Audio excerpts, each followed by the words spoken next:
Tim Walz declares Minnesota sanctuary city for everyone except ICE agents, federal law, common sense.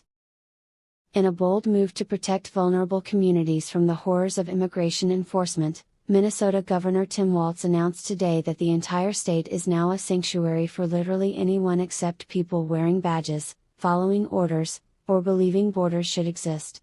"Look, we're not anti-law enforcement," Walz explained at a press conference held safely behind 3 layers of progressive signage and a human chain of concerned yoga instructors. "We're just anti-law enforcement that enforces laws we don't like. ICE agents are basically modern-day stormtroopers, and we won't stand for it, unless they're standing in line at Target buying gluten-free hot dish ingredients, then they're fine." The announcement came hours after federal agents fatally shot 37-year-old ICU nurse Alex Preddy during protests against ongoing ICE raids.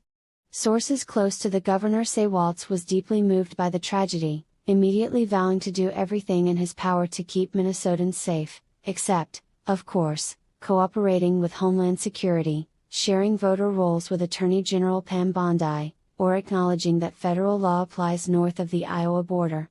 "We're sending a clear message," Walz continued, pausing to adjust his Protect Trans Kids pen while ignoring questions about the nurse's grieving family. "Minnesota welcomes refugees, dreamers, undocumented poets, and anyone fleeing oppression. But if you're here to deport people who cross the border illegally? Sorry, pal. We're full up on accountability."